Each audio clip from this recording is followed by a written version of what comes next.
What's up, Gabe Plugas here. I'm the founder of DefaultKings.com. Since 2019, we've worked with 700 plus men, and we teach them how to lose fat and keep it off, how to build muscle in the process, and the biblical principles for them to actually be consistent so that they can keep that weight off long term. And what I'm doing in this video is breaking down one of the solutions to one of the biggest problems that a lot of our clients come to us with. And most of our clients are entrepreneurs or busy professionals of some kind, which means that they eat out a lot, more than the average person. And because most of our clients' social eating situations have to do with business, they're usually client dinners or networking dinners of some sort, or they're just date nights with their wife or eating out with their family. We don't tell them to stop eating out. That's not something that we do. That wouldn't exactly work. On top of that, I also like to eat out with my wife, and I take my clients out for dinner when they're in town, if they're cool. No offense to anybody if you're watching this who's been in town and has been out to dinner with me. If you are in town and you're a client of Default Kings, just reach out to me in Slack and maybe we can set something up. But I like to take clients out to dinner. I like to take my wife out to dinner. I live in the Nashville area of Tennessee, so there's endless places to go out to eat. But I'm going to be going out to eat tonight, and I'm going to be reviewing the menu of where I'm going so that you can hopefully take this and apply it to the places that you go out to eat. FYI, this video is being posted after I'm going out to eat, so you won't be able to find me there tonight. But let's go over it. And keep in mind, just context here, guys. This is what to eat. This is what to eat. Knowing what to eat and actually getting yourself to stay consistent enough to choose the right things. Those are two different games, right? If you know what to eat, but you're just choosing to eat the things that you know are leading to weight gain, then that's a whole other side of the game. That's the mental side of the game, which we help our guys with too. But this is what do I eat? All right. So we look at the appetizers here. And when we look throughout this entire menu, what we're going to be using to make our selections is a concept called protein to calorie ratio. That means we're going to be looking for the foods that have the highest amount of protein and the lowest amount of calories in terms of the ratio of protein to calories. So quick example here, without even having to run any calculations, is if we look at something in the appetizer that's on the menu here, if we look like fried green tomatoes, fried green tomatoes is going to be the tomato, which is a vegetable, and then it's going to be fried in the breading plus then the oil of whatever it was fried in, and that's going to be a very poor protein to calorie ratio. There's very little amount of protein in there. Maybe there's some of the bacon jam, some of the cheese, but it's going to be high calories compared to the amount of protein that's in here. Now, if we go to something like the oysters I already know without looking at anything else. Well, I guess the shrimp are going to be pretty good too, but the oysters, this is essentially pure protein. It looks like they come with goat cheese, so there's a little bit of extra calories there, but there's a lot of protein in oysters. It's meat, right? Colossal shrimp. This is going to be extremely high in protein, very low in calories too, and there's probably a little bit of extra calories in the sauce, in the remoulade sauce for sure.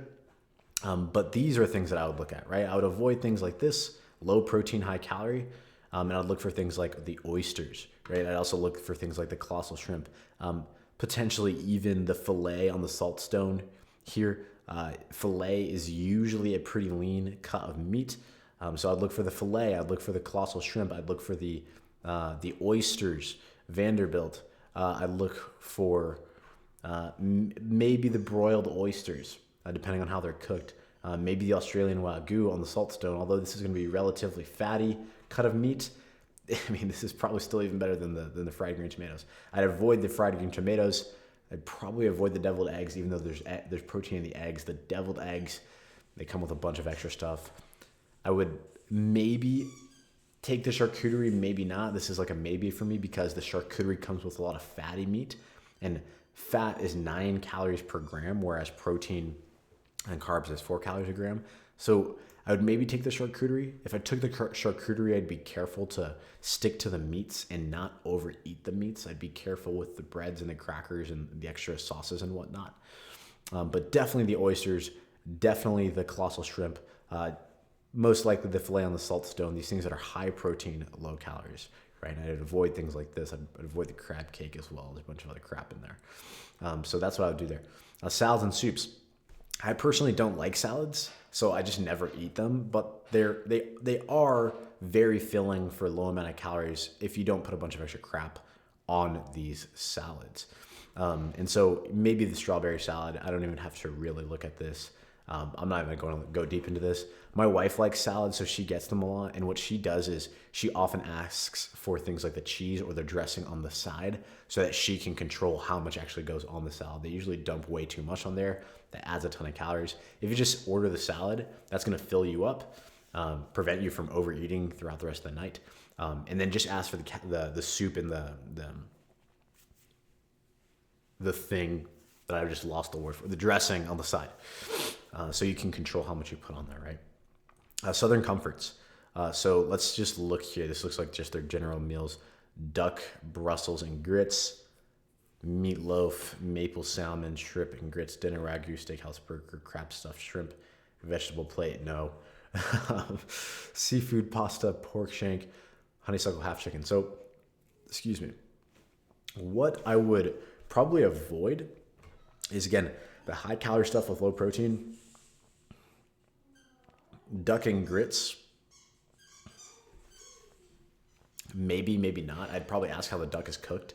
If it's grilled, yes. If it's I don't know, it'd be fried, I guess.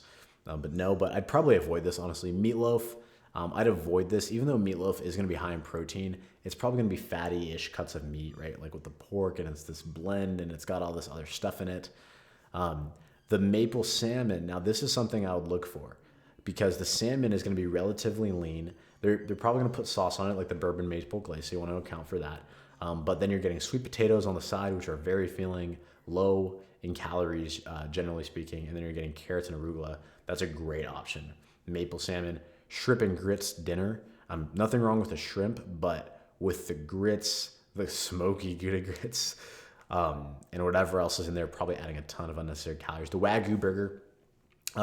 When I say this, by the way, guys, I'm not saying I would never get the burger. I might get the burger when I go out to eat tonight, just based on my exact goals and situation and the calories that I can tolerate. But if you're trying to lose fat, it's probably not the best thing to get, just because a burger, when it's using anything other than 97.3 lean ground beef, is going to be very high in fat and very high in calories. Pair that with the fries and pair that with the bun.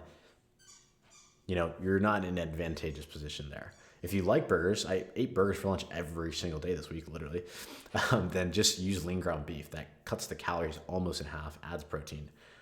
But restaurants are not going to be using lean ground beef. So if I did get the burger, I'd probably do it without the bun. I'd probably get something on the side that's not fries. Now the pork shank, I would definitely get this. It's just a big piece of meat. I'd control the amount of Gouda grits that I ate. But that's a big piece of meat. Honeysuckle half chicken, I'd probably get that as well. Seafood pasta, probably not, because it's just little bits of seafood in the pasta.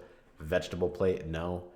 Crab stuffed shrimp, maybe, depending on what it's stuffed with. If it's like just crab, but I imagine it's some kind of breading and other random crap, right? But maybe. Oysters, 100% pure protein. Now, steaks. Again, not saying I'll never get the Angus ribeye or the Wagyu. I might actually get the ribeye tonight just because I have a lot of calories I can handle tonight. But if I was trying to lose fat, what I would get is definitely the filet mignon, 100% the filet mignon. I'm not sure what the koji filet is. I imagine that's some other type of filet cut, which is probably pretty lean. So maybe the filet mignon or the koji filet. Filet mignon 10 ounce, I would get the 10 ounce. But the filet mignon is going to be the leanest cut of meat that you can get at pretty much any restaurant that sells steak. The Angus ribeye, delicious, obviously, right? But comes with a lot of extra fat and a lot of extra calories. Again, I might get this tonight, but that's because it fits within my calorie goals for the day, right? If I was really trying to keep it lean, I would do the filet mignon for sure. Australian Wagyu, that's a special occasion type thing, right? Again, it's delicious, it's amazing, but very high in calories, right? So you want to keep that reserved for the times where you can tolerate those calories. Surf and turf, depends what that comes with. If it's like a filet, yes. If it's a ribeye, probably avoid that. Now desserts, personally, most of the times if you're in the situation where you eat out often, then I would just avoid the desserts, right? I would just really like ask yourself, do you need to have dessert? And maybe you're raised where you always eat dessert, but I mean, and I can go deep on this one here, but just to keep this quick, you are a fully grown adult and you don't need to be the guy that has dessert with every single meal. Simple as that, right? So I almost never get dessert. I do occasionally, but if I'm eating out frequently, then why would I give myself, an extra 900 calorie bomb at the end of dinner, right? Sides, grilled asparagus, potentially yes.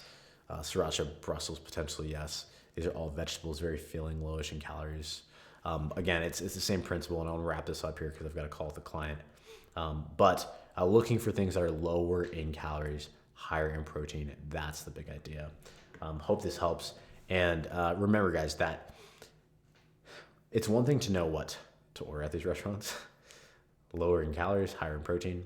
It's a whole nother thing to get yourself to do that consistently. So if you need help with either of those, the practical knowledge or the mental side of it, or any combination of the two, then you can always go to defaultkings.com and book a free call with us, and we'll talk about how we can potentially help you with this one-on-one.